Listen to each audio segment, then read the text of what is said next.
Hola amigos, nuevamente con ustedes Juan Pablo Galán, su amigo de los TICs. Recuerden, como siempre, que soy persona en condición de discapacidad, tengo síndrome Tourette asociado a trastorno obsesivo compulsivo y daño cerebral por hipoxia neonatal. En el episodio anterior estábamos hablando del periodo del Frente Nacional. Esta semana vamos a hablar de un periodo que todavía hoy día vivimos, el conflicto armado en Colombia, desde sus orígenes hasta el día de hoy. Bueno, mientras el Frente Nacional estaba en la política, mientras se alternaban los presidentes liberal, conservador, el campo fue tremendamente descuidado y abandonado por el propio gobierno. Y los campesinos estaban en unas situaciones verdaderamente terribles, no tenían nada más que hacer. Entonces, de pronto en 1964, y antes empiezan a crear grupos de bandoleros, grupos de campesinos que están armados y que empiezan a hacer pillajes y todas esas cosas. Pero llega un campesino llamado Pedro Antonio Marín que reúne un grupo de campesinos y se levantan en armas contra el gobierno. Y en el periodo, en un área cerca de Planadas, Tolima, en 1964, se fundan las Fuerzas Armadas Revolucionarias de Colombia, mejor conocidas como las FARC. Este grupo de guerrilleros empiezan a atacar al ejército y a hacer pillajes y todas acciones que son contrarias a lo que es el gobierno. Paralelo a eso se funda el ELN, también otro grupo de campesinos. En 1964 también se funda el ELN en norte de Santander y empiezan dirigidos por quien sería conocido como alias Gavino, que sería su líder, o Francisco Galán también fue otro de los líderes del ELN.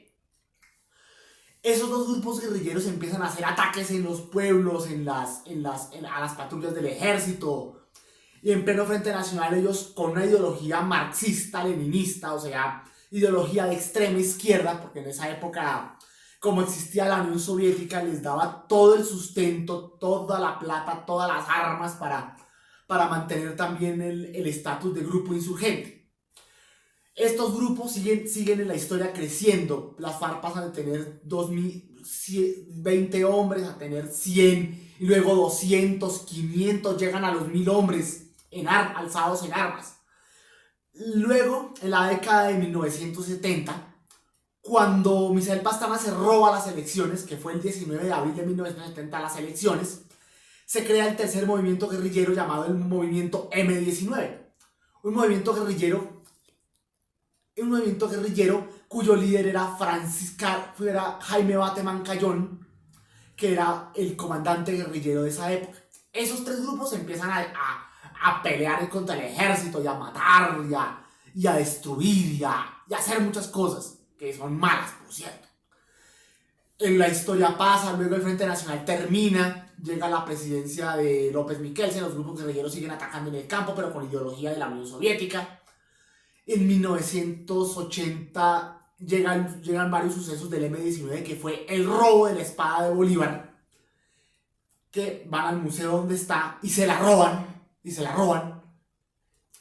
para devolverla después, muchos años después, cuando ya firman la paz con el gobierno. Pero pues luego entonces el M19 se toma la embajada de República Dominicana, donde hacen en 1980, donde hacen una toma de rehenes y eso es una situación tensa donde terminan en balacera, terminan matando a varios y todas esas cosas.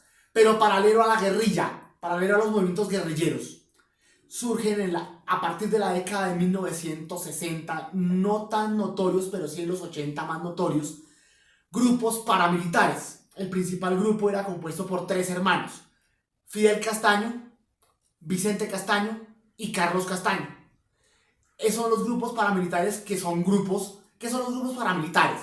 Son grupos de extrema derecha, al contrario de la guerrilla que eran de extrema izquierda. Son grupos de extrema derecha armados que se lanzan a matar a todo aquel que simpatice con la izquierda. La década del 80 es una década convulsa, no solo por la época del narcotráfico, de la cual hablaremos más adelante, sino porque también los paramilitares empiezan a buscar en las universidades y a matar a todos los que fueran de izquierda, porque todo lo que era de izquierda era el enemigo. Uno de los hombres que cae, relatado en la novela de Héctor Abad Fasolince, El olvido que seremos, fue Héctor Abad Gómez, que fue asesinado en Medellín en 1987. Pero de todas formas el paramilitarismo empieza a crecer, eso sí, según cuentan a las investigaciones y según todo lo que se ha dicho, apoyados por el gobierno y el propio Ejército Nacional. Pero volviendo a la guerrilla, las FARC no tenían tanto protagonismo ni el ELN tanto, pero el protagonismo se lo robaba el M-19. Luego, en 1985, el día 6 de noviembre, el M-19 se toma el Palacio de Justicia. ¿Cómo fue la toma del Palacio de Justicia?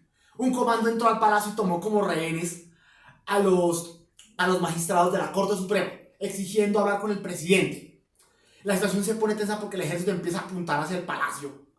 Y los guerrilleros, aunque disparan y matan a varias personas, se atrincheran en el palacio. Y en la noche los comandantes militares ordenan recuperar el palacio a sangre y fuego. O sea, mucha gente cree que Belisario Betancur quedó como un títere en manos de los militares. Y en cierta forma fue así. De todas formas, los militares empiezan a disparar contra el palacio es incendiado, los expedientes destruidos, disparan tanquetazos contra el palacio queda vuelto pedazos, matan a todo el mundo, matan a todos los magistrados y a los guerrilleros, aunque hubo un grupo que lograron salir en manos del ejército y esos fueron desaparecidos de la historia. El palacio queda destruido y Belisario Betancur queda como un zapato ante todo el mundo por haber quedado como un títere en manos de los militares. Pero de todas formas, este movimiento, después de la toma, empiezan a negociar con el gobierno un tratado de paz que tanto necesitamos en este país. Y luego, en 1990, aunque asesinan a Carlos Pizarro, que fue el comandante que siguió a Jaime Bateman, porque a Jaime Bateman lo matan, Carlos Pizarro negocia con el gobierno y con la Constitución del 91 luego se desmoviliza el M-19 y se vuelve movimiento político mismo que aún hoy día está en la política. Cabe anotar que con Virgilio Barco empezaron las negociaciones y con César Gaviria terminan. Pero como el M-19 se vuelve movimiento político, las FARC deciden seguir en armas, junto con el ELN y los paramilitares. Ahí en la década de los 90 empieza de verdad lo feo del conflicto armado que todos, incluido yo, conocimos. Con la caída de la Unión Soviética, las FARC y el ELN y los paramilitares y el ELN en 1991 se quedan sin sustento para poder sostenerse. Entonces toman una decisión nefasta que los convertiría en los que hasta hoy fueron conocidos como grupos terroristas clasificados por el gobierno de Estados Unidos, el narcotráfico. Y empiezan a secuestrar, a tomarse pueblos, a matar gente, a cometer toda clase de barbaridades, tanto la guerrilla como los paramilitares. Y empieza un choque entre esos dos grupos, extrema izquierda contra extrema derecha en las zonas del Cauca, Antioquia, el Bajo Cauca, Córdoba, Magdalena, Meta.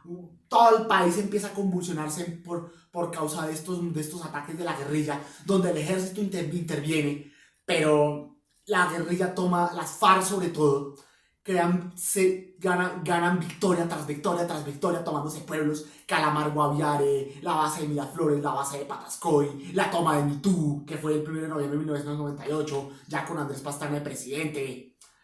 Que Mitú, ¿cómo fue lo de Mitú? Un comando de 2.000 guerrilleros rodeó la población, la capital del departamento del Vaupés. Empezó un ataque masivo donde solamente había 50 policías defendiéndose. Se defendieron como pudieron, tiraron y con armas no convencionales como cilindros bomba, cosa que eso está prohibido por las leyes internacionales de los derechos y por ser violación de los derechos humanos. Un ataque que duró 36 horas, sin parar. Y luego, a pesar de que el ejército brasileño interviene y mata a 500 guerrilleros, todos los policías de la región son secuestrados. Y las FARC, esa es una de las cosas que las FARC hace, secuestrar policías y militares, mantenerlos años cautivos en la selva como prisioneros de guerra, aunque en realidad serán secuestrados. Y ustedes saben que el secuestro es de las experiencias más horrendas que existen. Porque no le gustará a uno estar fuera de su casa, sin su familia, años y años y años. Y esos secuestrados fueron usados para presionar al gobierno para un intercambio humanitario. Luego entonces llegan los diálogos de paz del presidente Andrés Pastrana con las FARC, que fueron un absoluto fiasco porque se despejó una zona de 36.000 kilómetros cuadrados entre el Meta y el Caquetá, más en el área del San Vicente del Caguán, que las FARC utilizaron para crecer militarmente y empezaron a rodearnos a todos en las ciudades. Bogotá, Medellín, Cali, Santa Marta. Las FARC querían tomarse el poder.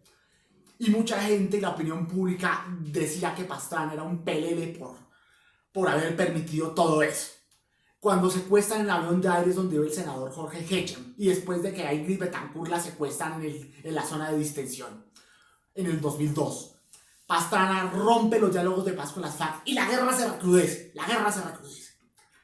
Y esa era la época en que seguramente ustedes recordarán que daba miedo salir por carretera. Entonces, porque nos tenían rodeados, no sabían en qué momento iban a secuestrar, en qué momento iban a matar, en qué momento iban a reclutar a alguien. Era una cosa tremenda, no se podía salir ni fuera de Bogotá, ni siquiera a Fusagasugá, ni siquiera a Caquesa, ni siquiera a cualquier municipio de toda esta área se podía salir. Pero llega un evento que hace que las FARC, un presidente que hace que las FARC retrocedan. Presidente, pues, querido por unos, odiado por otros, Álvaro Uribe. Con Álvaro Uribe, las FARC empiezan a retroceder poco a poco, empiezan a perder hombres. Recordemos que en ese momento tenían 20.000 hombres en armas. 20.000 hombres en armas. Y con Álvaro Uribe, pues, con esa política de mano dura que él dijo, cosa que muchos critican y otros apoyan, pues resulta que las FARC empiezan a perder hombres. Y los principales jefes guerrilleros empiezan a caer uno por uno. Los jefes, conocidos como el secretariado de las FARC, caen uno por uno. Del 2006 y el 2010 y 2011 caen la mayoría de jefes guerrilleros. Tiro fijo, o sea, Pedro Antonio Marín, que fue conocido como Tiro Fijo, o Manuel Marulanda, moriría en el 2008 de muerte natural.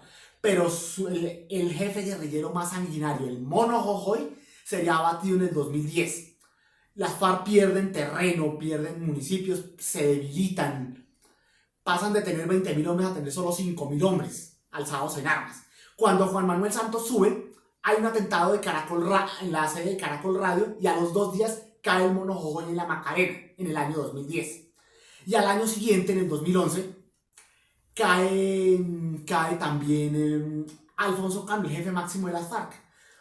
Incluso, y eso da pie para que empiecen unos diálogos de paz entre el gobierno de Juan Manuel Santos y las guerrillas de las FARC. Diálogos que se darán en Cuba. Y en Cuba será donde se firmará un acuerdo de paz con las FARC, donde las FARC se acaban como guerrilla y pasan a ser movimiento político. Claro está que no todos se quisieron desmovilizar. Unos cuantos volvieron a las armas y se convirtieron en lo que hoy en día son las disidencias de las FARC, que operan en muchas partes del país. Paralelo a las FARC, también los paramilitares empiezan a cometer una clase de atrocidades terribles, sanguinarias, brutales, viscerales. Empiezan las masacres de los paramilitares, donde iban a los pueblos con lista en mano, iban a buscar a quienes decían que eran colaboradores de la guerrilla, y empiezan a matar de las formas más salvajes posibles, hasta incluso torturando a los vivos con motosierras, destripando a los vivos, jugando fútbol con sus cabezas, una cosa verdaderamente asquerosa. Y todos esos pueblos, la masacre del Salado, la masacre de Macayepo, la masacre de Mapiripán en la década de los 90 y principios de los 2000, son la clara muestra de las atrocidades de los paramilitares. Una cosa verdaderamente terrible. Y lo peor es que los paramilitares también eran apoyados por ciertos sectores políticos, que eso derivó en el escándalo de la parapolítica, del cual cuando hable de la presidencia de Álvaro Uribe, pues hablaremos de ese periodo. De todas formas, Álvaro Uribe negocia, entre comillas, según algunos, un acuerdo de paz con los paramilitares. Muchos se desmovilizan, pero terminan desmovilizándose muchos, pero otros vuelven a las armas y se vuelven lo que son las bandas criminales emergentes, como el Clan del Golfo y otros grupos paramilitares residuales que aún ahora siguen haciendo acciones terroristas en muchas partes de Colombia, en Córdoba, en Antioquia, en Cauca, Nariño. Todos esos grupos paramilitares fueron el resultado de la desmovilización de las Autodefensas Unidas de Colombia. ¿Y qué pasó con Carlos Castaño? Carlos Castaño desapareció y a los 2 años lo encontraron muerto. todo parecería indicar que Vicente Castaño, su hermano, lo mandó matar. Y luego Vicente Castaño desaparece y nunca se volvió a saber de él. Seguramente Vicente Castaño también está muerto. De todas formas, esta es parte de la cruenta violencia que vivimos desde esa época. Aún hoy día tenemos conflicto armado, aún hoy día estamos en guerra y pues hoy todavía estamos sufriendo las consecuencias de todos esos periodos de violencia, sangre, secuestros, muerte, asesinatos y todas esas atrocidades que han desangrado a mi Colombia desde hace 60 años de conflicto armado. Bueno amigos, no siendo más, pues ya terminamos el programa de hoy. Espero les haya gustado esta recapitulación de los 60 años de guerra en Colombia. La próxima semana vamos a hablar de la época del narcotráfico, la época que dañó nuestra imagen para siempre. No olviden suscribirse a mi canal, hacer clic en la campanita para las notificaciones. Cualquier like que pongan será útil. Un abrazo fraterno y hasta la próxima.